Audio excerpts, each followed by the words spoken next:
hablaremos sobre los diferentes juicios de Dios. Identificaremos los más importantes. La Biblia dice en Hebreos capítulo 12, 22, Dios será el juez de todos. Apocalipsis capítulo 21, 3, los juicios de Dios. En Israel, los juicios están sometidos a la suprema jurisdicción de Yahweh. Le pertenecen por completo a Él. Deuteronomio capítulo 1, versículo 17. Él es el auténtico juez de Israel. Y por derivación, aquellos a quienes Él le ha designado para tal función son considerados también jueces. Jueces capítulo 2, versículo 16. Juzgó Yahweh a Egipto, que sometió al pueblo de Israel, Génesis capítulo 15, 14, Éxodo 7 al 4. Su palabra determina el derecho y fija las reglas de la justicia. Yahweh escudriña las entrañas y los corazones. Primera de Crónicas capítulo 28, 9, Proverbios 20, 27, Jeremías 11, 20, Romanos 8, 27, Apocalipsis 2, 23. Conociendo así perfectamente a los justos y a los culpables. Como ya se ha indicado, el hebreo, la raíz shafat, significa a la vez dominar, gobernar y juzgar. Yahweh reina y juzga sobre Israel. Les corresponde el derecho de juzgar la fidelidad y la rectitud religiosa y moral de sus súbditos. En un momento dado, Yahweh entabla un proceso contra su pueblo elegido. Lo cita ante su tribunal y pronuncia una sentencia que se prepara a ejecutar. Isaías capítulo 3, versículo 13. Este punto de inflexión es un mensaje novedoso, sorprendente, señalado por los profetas. Israel vivía confiado en tener a Dios de su parte incondicionalmente, sin privarse de cometer atropellos, olvidándose de la justicia y la ayuda al necesitado. Más en los evangelios, el judaísmo concerniente al juicio de Dios, el judaísmo en los tiempos del Señor Jesús tendía una expectativa un poco diferente ante el anunciamiento del juicio de Dios, despertando en la gente la idea de juicio. Juan el Bautista, último de los profetas ante el antiguo pacto y designio divino, advierte de la venida del reino de Dios y su ira, y que se necesitaría un arrepentimiento, volverse a Dios para poder entrar en el reino y escapar de la ira venidera. Mateo capítulo 3, versículos 7 al 12. Nuestro Señor Jesús añade una nueva dimensión revelando a la realidad del juicio de Dios, que será tanto universal como individual. Universal en el sentido de que todos los hombres ya han sido juzgados y condenados por no creer en Él. Juan capítulo 3, 18. Y que de este juicio solo puede escapar individualmente la persona por medio y a través de Él, Jesucristo. Juan capítulo 3, 15. Y estas son las buenas noticias, el evangelio de Jesucristo, el evangelio de salvación, que Dios ha proveído un escape de juicio y a través de Jesús ser absuelta la persona de toda culpa y así ser hallado inocente de culpa por el juez. Esto lo hace el sacrificio de Jesús en la cruz del Calvario. Nuestro maravilloso Señor Jesús, en la esencia del evangelio, nos dice que todos y cada uno de los hombres tendrán que compadecer ante el tribunal divino y rendir cuentas. Mateo 25, versículo 14 al 30.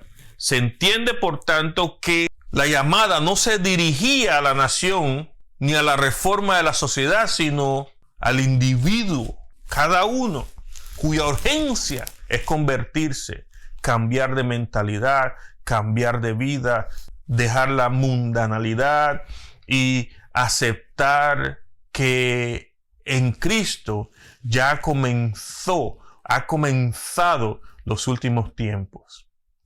Se acerca el día de cosecha de la mies y la era ya está preparada.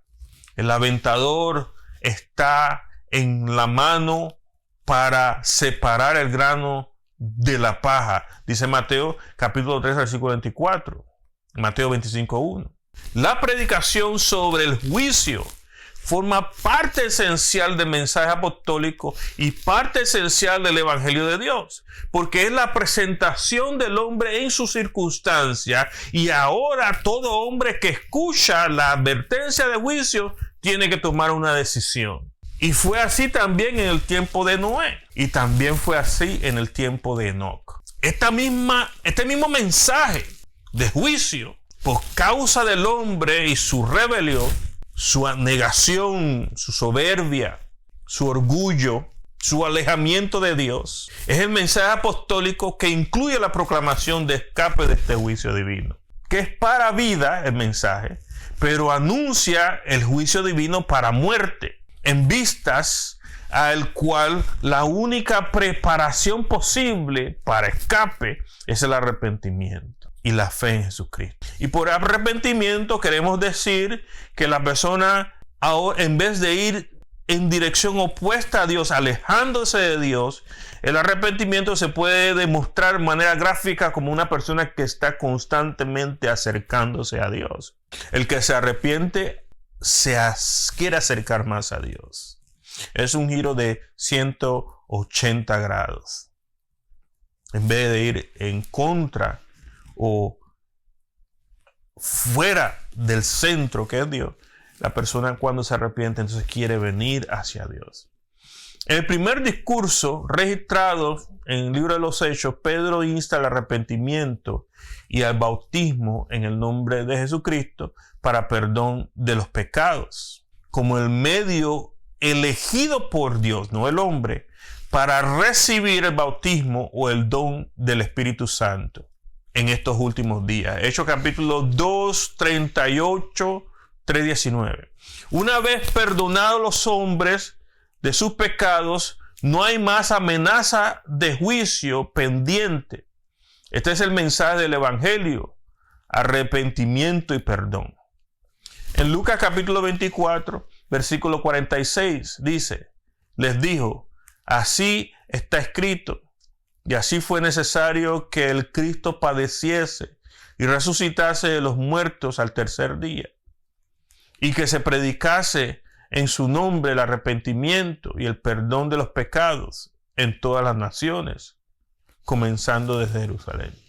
Cristo es la descendencia prometida a Abraham, a quien serán benditas todas las familias de la tierra. Hechos capítulo 3, 25. Esta bendición no es otorgada en virtud de su función de juez, sino de Mesías enviado, Salvador, pues Dios le ha hecho Señor y Cristo. Hechos capítulo 2, 36. Jesucristo es propiamente el autor de la vida. Hechos capítulo 3, 15. Pedro, el apóstol, él mismo dice en otro lugar, como resumen de la predicación apostólica, él nos ha mandado a predicar al pueblo y a testificar que él es el que Dios ha puesto como juez de los vivos y de los muertos. Hechos capítulo 10, versículo 43. Y está el juicio del trono blanco, que es para determinar si la persona cumple con el criterio de la ciudadanía del reino eterno. Solamente con Dios pueden vivir los ciudadanos del reino eterno. El que no es ciudadano no puede vivir en el reino de Dios.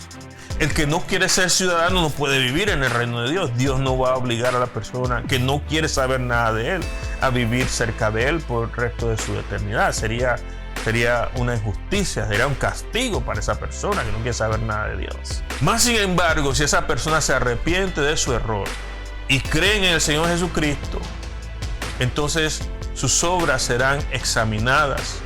Entonces su condenación será suelta. Pero en el gran trono blanco, las obras de los hombres que están en ese juicio, todas sus obras serán examinadas. Y también se abrirá el libro de la vida para consultar si los nombres de estas personas están en el registro de los ciudadanos del reino de Dios. Obviamente es una maniobra legal, por decir, falta mejor palabra, sin ánimo de ofender, que Dios no está tratando de engañar a nadie, pero para poder ilustrar lo que está sucediendo.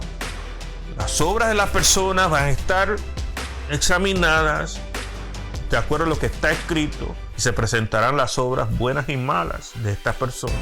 Y luego el nombre de esta persona será buscado en los registros de los ciudadanos del reino, y si no se encuentra en los registros de los ciudadanos del reino, entonces las obras que ha hecho no le van a servir para salir de la condenación.